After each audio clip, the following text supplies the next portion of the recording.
Let's talk about the pipes in Flint. Over the course of the last few years, as the more corrosive river water was running through the system, it had the impact of removing a protective barrier or coating from the inside of the pipes that resulted in lead leaching into the drinking water system and causing the crisis that we face today. Back in October, the water system was switched back to Detroit.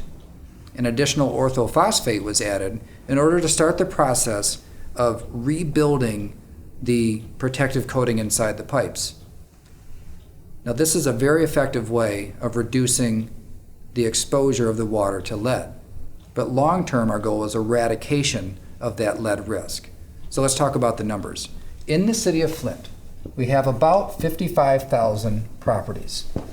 You would think that there would be a map somewhere that would indicate what type of service lines run to each of those properties. Unfortunately, no such thing exists. Based on very old maps and 3x5 index card property records, we believe about 5,000 are served by lead service lines. About 25,000 are served by something other than lead. If you remove vacant parcels and abandoned parcels, you're left with about 10,000 that we simply do not know.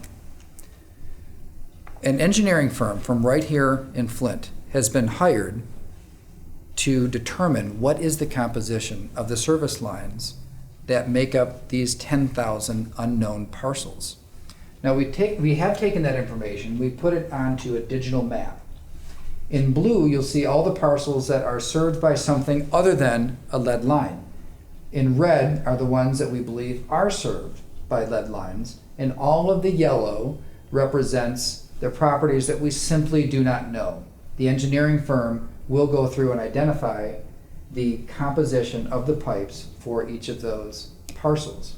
From that information, we'll develop a plan to remove or eradicate this risk from the water system here in Flint. Now, the state has provided a couple of $1 million for the city to get started on some of the service lines, the ones that we know where they're at. We have also asked for about $25 million in the upcoming budget to go toward the same process. Now, as we get more information in and we're able to develop the longer term plans to determine what is it going to take to eliminate this risk from the drinking water system in Flint, we'll be able to bring resources to bear, including the Drinking Water Revolving Fund that President Obama had talked about populating, and local and state resources in order to get this job done. But together, I'm confident that we can eradicate the risk of lead contamination in Flint's water supply.